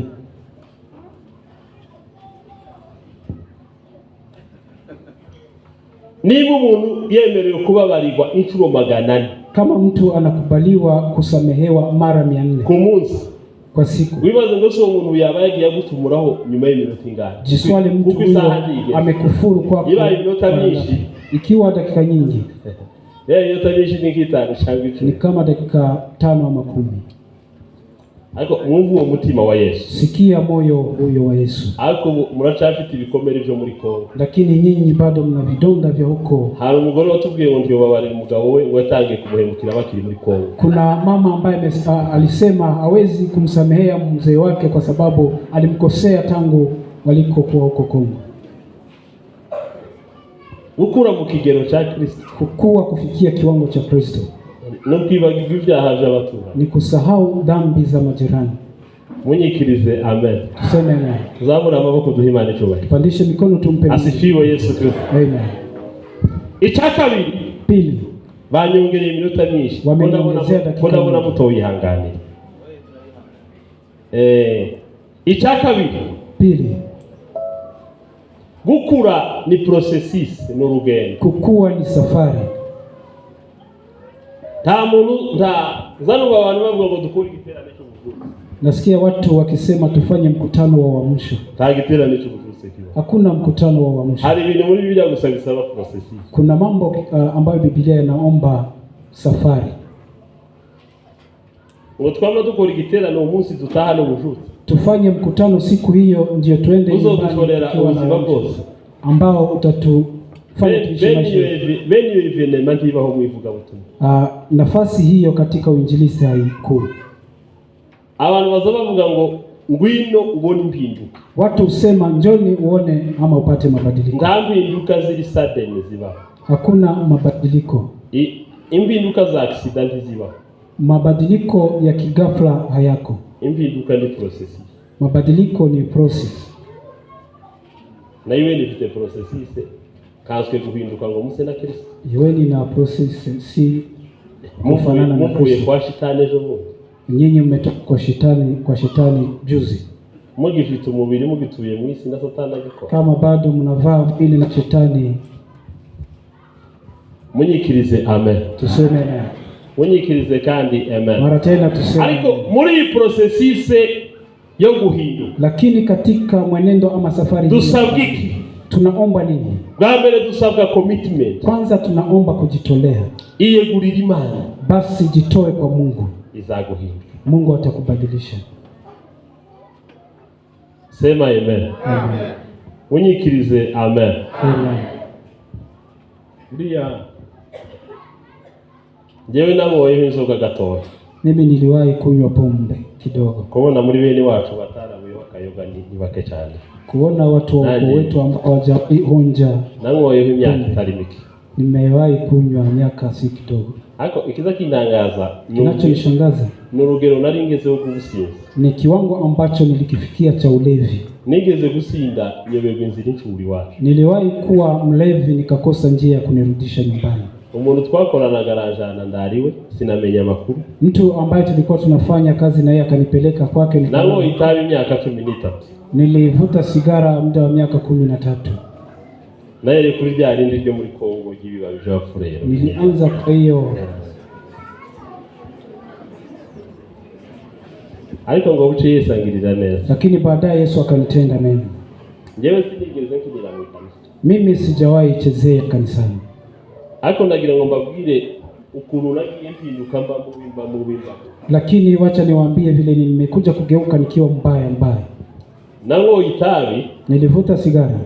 Mu buryo nari nsigaye mbura itabi. Kiwango ya kwamba nilipokosa tumbako. Ndafite amafaranga nkumva nashaka agakoresho k'agaciro mfite. Nilipokosa pesa nikatafuta thamani ya kitu ambacho nilikuwa nacho. Kakajana kwiduka kakagurana itabi. Nipeleke dukani ni exchange na Musi mwe nigeze kuba narifite agakarito k'amakaramu y'ishuri.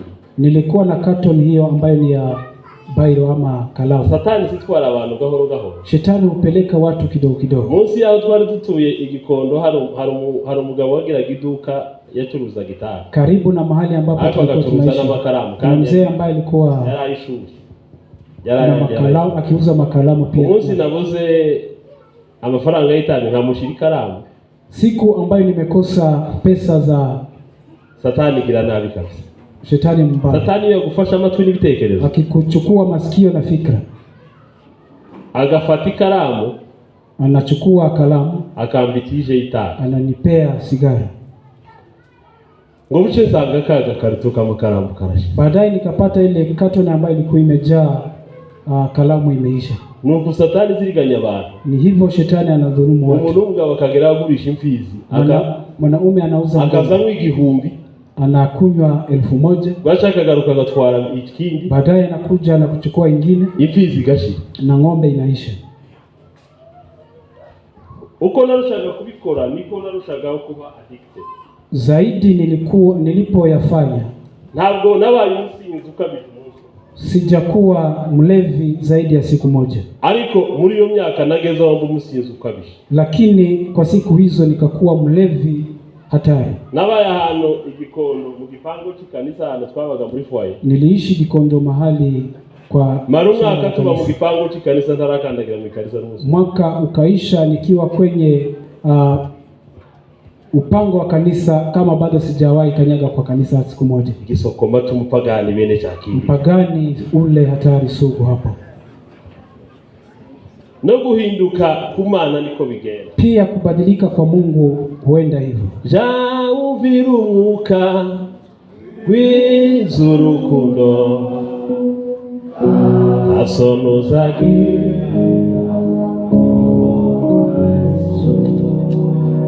tunganirima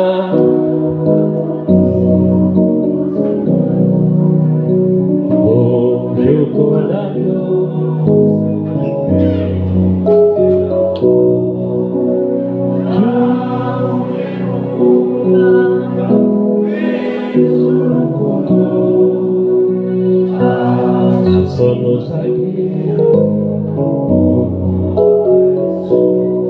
Igitabo cha Wafilipi rimwe no kuri 6 moja hadi haravuga ngo iyatangiye umurimo mwiza muri mwe izawusohoza kugeza ku munsi w'umwami wacu Yesu Kristo. Aliyeanza safari ndani mwetu. Umuntu wese afite igihe cyo kubaho. Kila mmoja ana wakati wa igihe imbaraga itaravuga. Wakati parapanda ijana. Imana yaduhaye imyaka yo guhumeka. Mungu ametupa miaka yo guhumeka. Miaka ya kupumua. Imana izishaka. Mungu utaka. Ngo duhe Yesu umwanya mu mutima wacu. Tupe Yesu nafasi ndani ya mioyo yetu. Akomeze umurimo yatangiye azageraho awusohoza. Aendelee na kazi aliyoianza atafika kiwango. Ariko abenshi twamwimye umwanya. Lakini wengi tumemnyima nafasi. Munyikirize amen. Tuseme amen. Munyikirize cyane amen. Mara tena tuseme amen. Abantu benshi baba mu kanisa. Watu wengi wamo kanisani. Ariko Imana yatangiye umurimo muri bo. Lakini Mungu ambaye ameanza kazi. Nyiri uyu murimo ni bamugirira umwanya. Mwenye huduma hii hawa. Kandi uyu murimo bwao watangiwe n'Imana. Na huduma hii imeanzwa na Mungu. Iutangira muri twe. Akaanza ndani yetu. Kugira ngo iukomereze muri twe. Ili iendelee ndani yetu. Iukomereze muri twe. Iendelee ndani yetu. Iukomereze muri twe. Kazi hiyo iendelee. Mugitondo na nimugoroba. Umwanya wo gusenga. Umwanya wo kuririmba. Wakati wa kuimba. Umwanya w'ijambo. Wakati wa neno la Mungu. Imana birimo gutunganya umurimo. Mungu huandaa huduma ambayo iko ndani mwetu. Iyo tutayini kibanza. Bila sisi kumnyima nafasi. Irausohoza. Utimiza. Munyikirize amen. Tuseme amen. Zaburi amaboko turibandisha. Pandisha mikono tuseme. Asifiwe Yesu. Amen. Namara amaje gukurikira Yesu.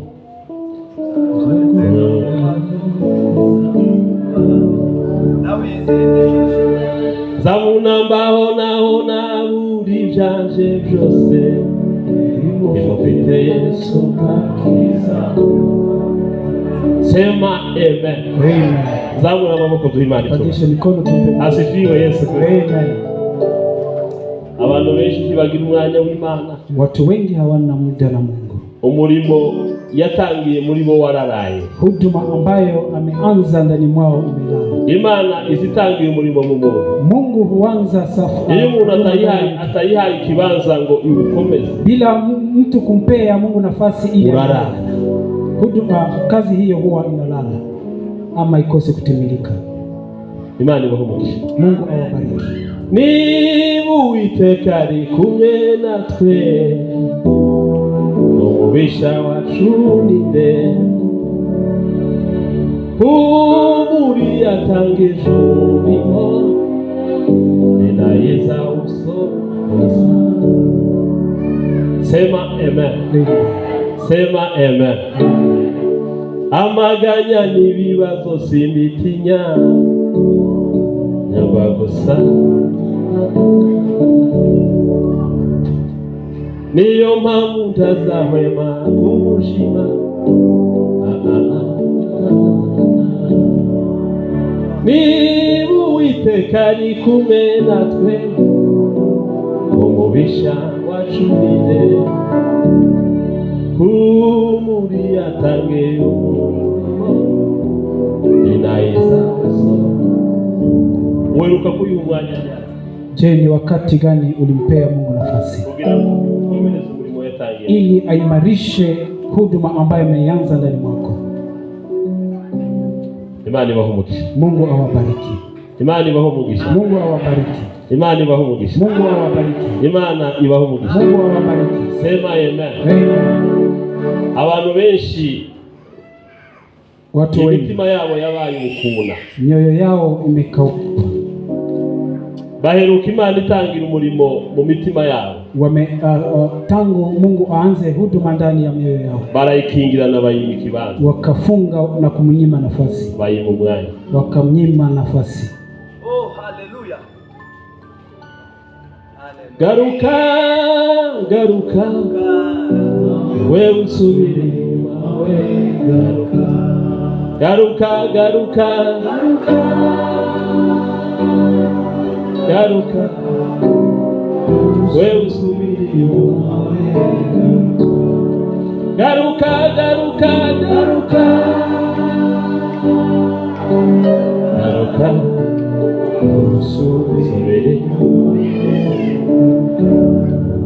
Munyikirize amen. Tuseme amen. Aho tugeze nushaka n'indirimbo ushiremo beat.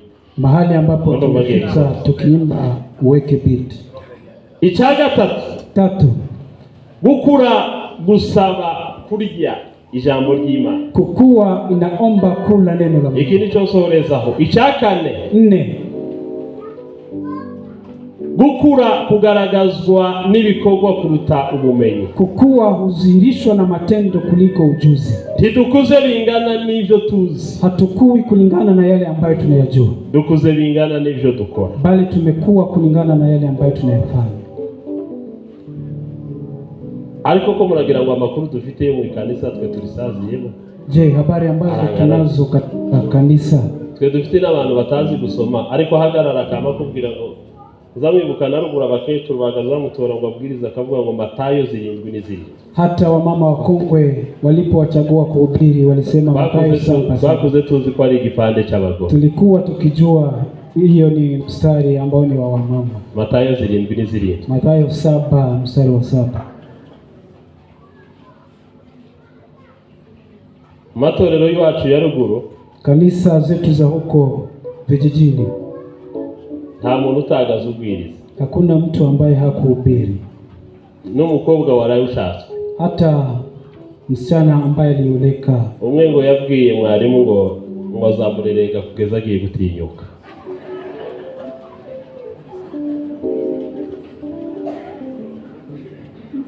Umuntu wese wacu yari umuvugabutumwa. Kwetu kila mmoja alikuwa mwinjilisti. Ariko wakibaza kibazo ngese ibi tuzi, lakini unaweza jiswali haya ambayo tunayajua mu mutwe tuzi kubishira mu bikorwa. Je, tunajua kuyaweka kwenye matendo? Munyikirize amen. Tuseme amen. Munyikirize amen. Tuseme amen. Ariko muri mukumva indirimbo ubu nyine aba bana bari mu guhimba ukuntu zifite amagambo akomeye. Je, mnasikia nyimbo, maneno ambayo ni ya nyimbo ambazo wanazitunga? Guma mu ihema ryo gushima, tuishi katika hema ya shukuru. Ako gusa guma mu ihema ryo gushima, tenzi hiyo tu peke yake.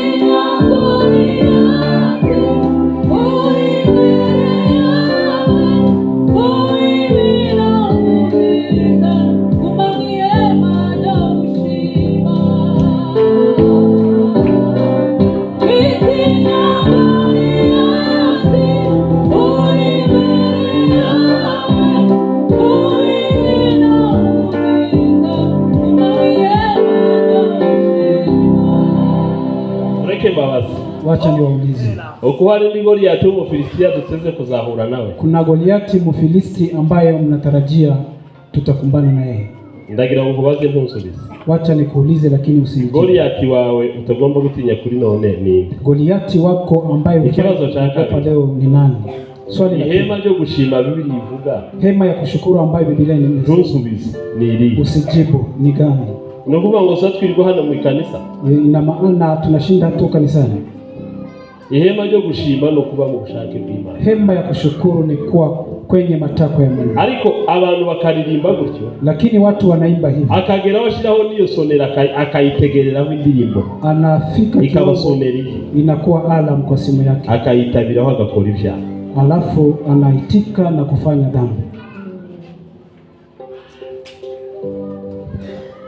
Mu gitabo cha Yakobo, katika kitabu cha Yakobo yavuze hejuru yo kwizera n'imana. Yakobo alisema juu ya imani na kwizera.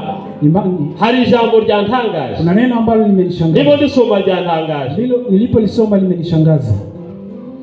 Havuze ngo kwizera kwa Abrahamu kwafatanijwe n'imirimo. Imesema imani ya Ibrahimu imeambatana na matendo. Ni Yakobo. Ya Yakobo kumradhi.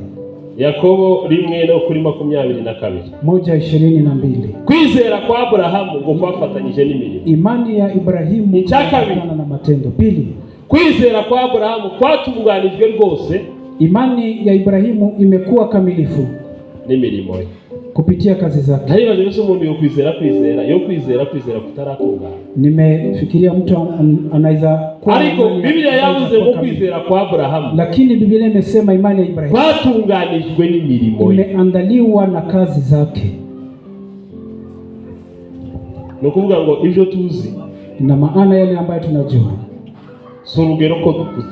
Si kiwango ya kukua. Hari igihe twicara ngo dufite abakristo bakuze. Kuna wakati tunasema tuko na wakristo ambao wamekuwa. Dufite abakristo bakuze bazi kuvuga ijambo. Ati tuna wakristo ambao wamekuwa ambao kuvuga ijambo ry'Imana si kimenyetso cy'abakristo bakuze. Kusema neno la Mungu si ishara ya wakristo ambao uko livyo ijambo rivuga, bali kufanya kadiri na neno niko gutunganya kwizera kwa. Ndio ambayo inaandaa imani yetu. Sema amen. Amen. Munyikirize kandi. Tuseme mara tena amen. Jameni Yesu yupo. Kweli Yesu yupo. Tunamutangaza yupo. Tumeona kazi zake. Amen. Amen.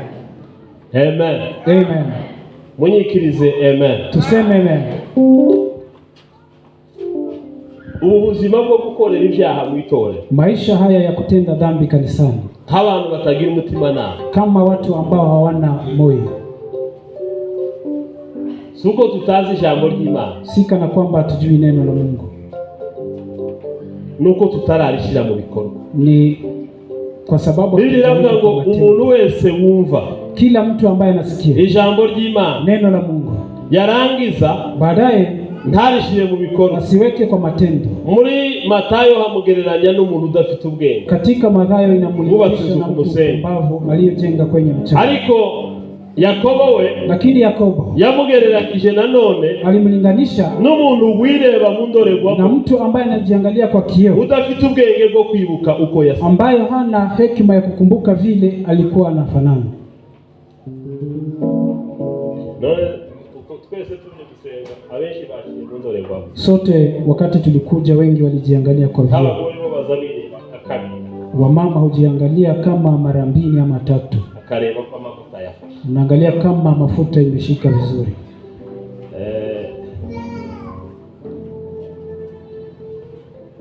Iyo umuntu amaze kwireba, mtu anapojitazama kwa kioo ni ili ajiandae, ajirembeshe. Abagabo ntibakunda kwisiga amavuta cyane, wazee hawapende kujipaka mafuta.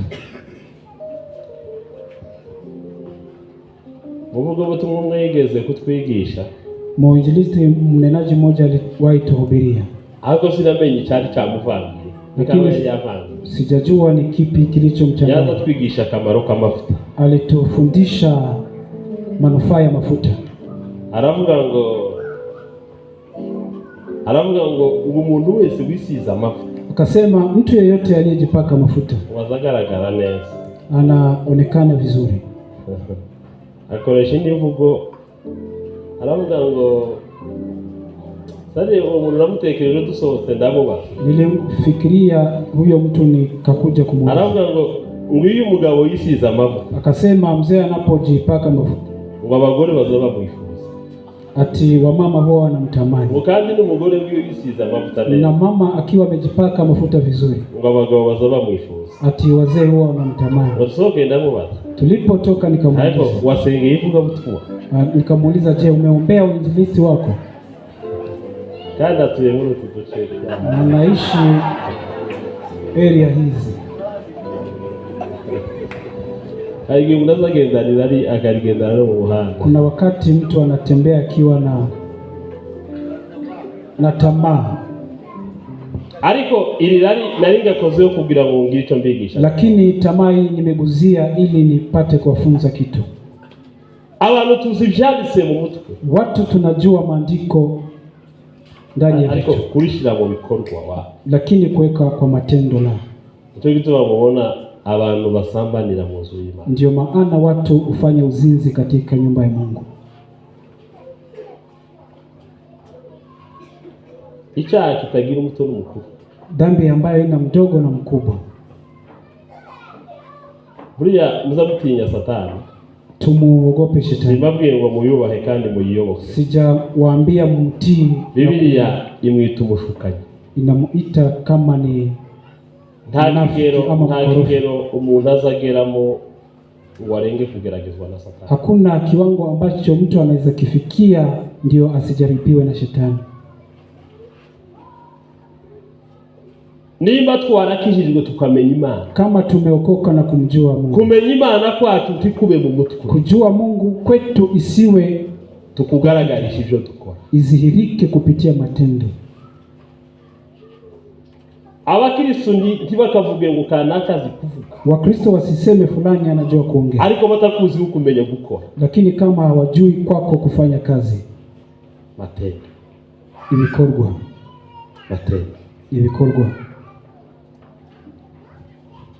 ibikorwa byacu bigomba kuba umuco. Matendo yetu lazima yawe nuru. Nishaka soreze kuri iki, nikitaka ni Yesu icyo yarushaga abafarisayo, Yesu alichokizidi mafarisayo, ngo muri we ndani mwake ngo hari ubugingo, kulikuwa uzima, kandi ubwo bugingo ngo wari umuco w'abantu, na uzima huo ulikuwa nuru ya watu. Iyo Biblia ivuga ubugingo bwari muri Yesu, Biblia inaposema uzima ambao ulikuwa ndani ya Yesu, etike za Yesu, ilisema mila za Yesu, etike indangagaciro za Yesu Kristo, kuba umugabo udahemuka, kuwa mtu ambaye hawezi kuba umugabo utobesha, mtu ambaye hawezi kudanganya, ambaye hawezi impuhwe, mtu ambaye anajaa, kuba umugabo na utohemuka, kuba umugabo kuba iyo etike za Yesu Kristo. Haya yote ambayo muri we ubugingo, ndani mwake kulikuwa, kandi ubugingo nibwo bwagarutse bukaba umuco w'abantu, na maisha ndio ilikuwa nuru ya watu. Munyikirize amen. Tuseme amen. Munyikirize kandi amen. Mara tena tuseme amen. Yesu ngo atangire kwigisha. Yesu alipoanza kuhubiri, abantu baratangara. Watu wakastaajabu. Baravuga ngo tumenyereye abavuga butumwa. Wakasema tumezoea wainjilisti. Tumenyereye abafarisayo. Tumezoea mafarisayo. Ariko biyararuta abafarisayo. Lakini huyu ni zaidi ya mafarisayo. Afite authority. Ako na authority. Haya abafarisayo bagira. Wafarisayo wako. Authority umuntu azayiheshwa no kuba abantu batamuzi ubuhemu. Authority mtu hupewa na watu ambao hawamjui kama yeye ni mkosefu. Uvuga ngo uhagarare imbere y'abantu ubwire authority. Kusimama mbele ya watu ndio kuwe na hiyo authority. Uzubiheshwa nuko uziko ntaca abantu bose bagukemana. Upewa wakati watu wote wanajua kama wewe ni mtu ambaye inyigisho z'uyu mugabo zifite authority. Watu wanasema mafundisho ya huyu mzee. Ariko abafarisayo. Lakini wafarisayo nta authority bagira. Hawana authority. Kuko bigisha ibyo badakora. Kwa sababu wanafundisha yale ambayo hawayatilii maanani. Ubwo ukuri. Hiyo ndiyo kutokukuu. Tugomba kuba baririmbyi. Lazima tuwe waimbaji. Basengera umurimo dukora. Ambao wanaombea huduma ambayo tunafanya. Musiimbe kama mjaomba. Tuzanagira wumva ko uri rutarara ahantu hasanzwe. Usifikirie mahali hapa kwenye madhabahu ni mahali pa kawaida. Satani yaratuguraniye. Shetani ametubadilishia. Itesha agaciro umurimo dukora. Basi huduma ambayo tunaifanya kuuza. Itangira kutesha agaciro mu mitwe yacu twenyine. Akaanza thamani yake kuipungua kupitia sisi. Umuntu wa Mungu pastor akabavuga yango arashaka kuburevera. Mtu wanapomwombea kuwa pastor, yeye anatamani kuwa reverend. Umuntu wamuha uburirinje akabavuga yango arashaka kuba mwalimu. Wanapomwambia wewe ni imbaji, anatamani kuwa mwalimu. Akavuga yango arashaka kuwa pastor. Mtu anapoombewa kuwa shemasi anataka kuwa. Fikra hizo za kugairi kazi bimwe bifavoriza gukora umurimo nabi. Ni moja wapo wa sababu ambazo zinafanya tuharibu ama tufanye kazi sivyo. Ariko munyikirize amen. Useme amen. Uzamura amaboko kandi duhimane. Tupandishe mikono tumpe Mungu. Duhimane yo mu ijuru. Mungu ambe tumpe. Ese n'umwana muto uzi gusenga Imana abazage ubwoba azafashwa n'use. Sema amen. Amen. Munyikirize kandi tuseme mara tena. Sema amen. Amen. Abantu bari mu gukora umurimo batawuha agaciro. Watu hufanya huduma bila kuidhamini. Umuntu akazareba uburirinji. Mtu huona uimbaji. Aha asopera ukuntu azoba pastor. Akilenga vile atakuwa mchungaji. Uriya ni imyumvire ya Satani yo kugaya umurimo duhaye. Hizo ni fikra za shetani ambazo zinafanya atugaini umurimo wose w'Imana. Lakini kila kazi yoyote ya Mungu, nubwo waba gukoro, hata kama ni kumoka, ukorane agaciro. Lazima uifanye ukiwa uha agaciro mu mutima wako. Jidhamini moyoni mwako. Yesu azakugirira. Yesu atakutenda mema. Sema amen. Amen. Sema amen. Soza nyewe sinigeze mu diakoni. Nikimaliza mimi sijawahi kuwa shemasi. Ariko nakozeho gatoya umurimo w'ubudiakoni butazwe. Lakini nilifanya huduma hiyo ambayo haija. Maze gukizwa, nilipookoka, natekereje ikintu noshobora mwikana. Nilifikiria kitu ambacho naweza kiweza kanisani. Nikakosa. Ariko kanisa ryari rifite abadiakoni. Lakini ni kanisa ambalo lilikuwa jishuraga umuntu wakoraga isuku mu kanisa. Na walilipa mtu alifanya usafi kanisani. Ariko ngewe nkaza mu gitondo sinifuza ko umuntu ambona kare mutarara. Lakini nilikuja asubuhi na mapema. Ngakora isuku. Ninafanya usafi. Ngahanagura intebe. Ninapanguza viti. Koza toilette. Nina mop huko choo. Umugore w'umunyarwanda warushinze gukora isuku. Mama yule ambaye alikuwa ni mhusika wa usafi. Yagasanga nabirangije. Alipokuja anapata ni byaba bisigaye bikeya. Yaliyosalia machache. Bifatikanya ngataha abandi bataraza. Tunaendelea kufanya kazi na yeye. Ninarudi mapema kama watu wengine wajakuja. Uhu muri mukorera Imana gace. Kazi ambayo ni ya Mungu lazima uidhamini. Munyikirize amen. Amen. Munyikirize amen. Tuseme mara tena amen. Abantu benshi bari mu gukora umurimo batawuha agaciro. Watu wengi wanafanya kazi bila kubona bakora batawuha agaciro bakawujanda nkukubise hasi ubusa. Ndio maana watu wanaipeleka vile wanataka na kuiangusha chini kama kuangusha kitu bure. Waguruke tusenge. Simame tuombe. Icyanditswe twasomye kivuga gukura. Maandiko ambayo tumesoma kuhusu kukura. Kurya ijambo ry'Imana. Kula neno la Mungu. 13 no ku 14 13:14 haravuga ngo umuntu wese unywa amata, nasema kila mtu anywaye maziwa waba kiri umwana utaraca kenge. huyo ni mtoto mdogo mchanga. Kama bwire gatoya ku bana bataraca kenge mwikani. Wacha niwaambie watoto wadogo ambao hawajakuwa na akili. Abakristo bari abakristo bose mubona dufite mwikani. Wakristo wote ambao tuko na wao kanisa, badakunda umwanya w'ijambo ry'Imana, ambao hawapendi muda wa neno, na abakristo bataraca kenge. ni Wakristo ambao hawajakuwa na hekima, bakunda utuntu tutunyunyuzwa turyohe, ambao wanataka mambo madogo, igisirimba, kucheza indirimbo nishi, nyimbo nyingi, utuntu dufushi, mambo ambayo ni madogo. bariya n'abantu bataraca kenge, ni watu ambao bado hawajajua watoto. Ariko iyo umuntu amaze guca kenge mu mwuka, lakini mtu akiwa na hekima katika roho, azaje ijambo ry'Imana likamwigisha gutandukanya ibyiza n'ibibi, hula neno la Mungu na kumsababishia kutofautisha mema na mabaya. Ntimubona ko duhora dutesha abakristo mwikani? Si mnaona tunakaa tukikemea Wakristo ndani ya kanisa? N'abagabo safunwa uvuga atari ko uyu basaziye mwikani, hata wazee wakubwa ambao wana siku nyingi ama miaka mingi turacicara dutesha, lakini bado tunakemea. Iriya ni ingaruka yo kutarya ijambo ry'Imana. Haya ni madhara ya kutokula neno la Mungu. Umukristo utarya ijambo ry'Imana muzohora mutesha. Mkristo ambaye hali neno la Mungu mtakaa. Ikintu kiza guho abagutesha. Kile ambacho kinafanya uzarya ijambo ry'Imana rizakwigisha ibintu. Ukikula neno la Mungu litakufunza mambo. Rizakwigisha kumenya ibyiza, kujua mema, rikwigisha no kumenya ibibi, na kujua mambo mawili, gutandukanya ibibi, kutofautisha mambo haya mawili. N'umwihariko w'abantu bakuze bakagira ijambo ry'Imana, ni kinafsi kwa watu ambao wamelila neno la Mungu. Narimo ntegera indirimbo ya Muhanda ivuga ngo kumbe zambi imekuwa kitu cha kushangiliwa. Kuria Muhanda kisora zile ndirimbo twari tutaramenya Kiswahili. Muhanda alipotoa kanda hiyo tulikuwa bado hatujajua Kiswahili. Naza hari indirimbo yigeze kugera ruguru kera. Kuna nyimbo ambayo iliwahi fika huko kitambo. Nzanibuka amakorari yararirimbye cyane, kwaya nyingi ziliimba, ariko zabona umugabo hari wacu Gidurayi wagazuririmba, n'ubu sintekereza ko yamenye ibyo wagazaririmba. Kuna mzee ambaye tunaishi na yeye huko Gidurayi, wagazaririmba ngo I say wando father sister wando to the heaven in Jesus. Yo ndimo ni mwayimshe ruguru. Nyimbo hiyo hamjasikia? Nuko vuga ngo iyo ndirimbo iravuga ngo I say one door, ndavuze ngo umuryango umwe. Wango uwo mugabo wayirimbye kandi yaratwiririmba ruguru. Mzee huyo n'uyu munsi ntaramenya kwivuga, hata sasa hajajua maana ya nyimbo hiyo. Nitamkumbusha, zomwagara mwibutse, nitamkona na kumkumbusha.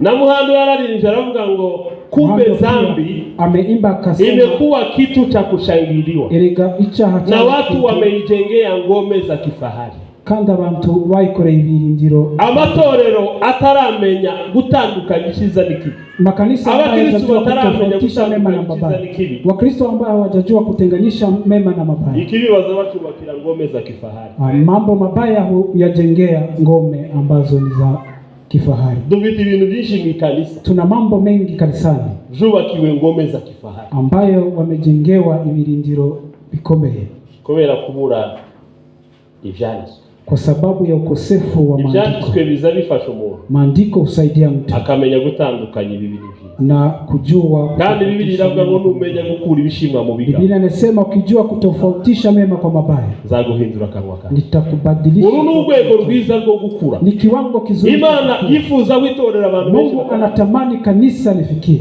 kumva ngo tugeraho dutandukanya dukura ibishimwa mu biga, tufike kiwango ibintu byinshi turimo gukora kuri none matorero ya mengi ambayo tunafanya katika kanisa bifite umugayo imbere y'Imana, yana lawama mbele. Imana irabaza ninde mugabo ufite ifu. Mungu anauliza nani uzamenya kurobanura uriya bucafu ambaye by'umugayo akabikura mu bishimwa mema kwa mabaya. Kuko mu kanisa dufite ibishimwa n'ibiga, kwa sababu kanisani tuna mema na mabaya yote yamechangana. Ikintu kiza kidufasha kubitandukanya, kinachotusaidia kutofautisha ni kurya ijambo ry'Imana, ni kula neno la Mungu. Ko ijambo ry'Imana, neno la Mungu, ushize narimo mbwira abantu ko ijambo ry'Imana riza mu mpano igenda z'umwuka, katika karama za Roho Mtakatifu. Impano yitwa spiritual discernment, kugenzura imyuka, kukagua roho. Impano yo kugenzura imyuka, karama ya kukagua roho.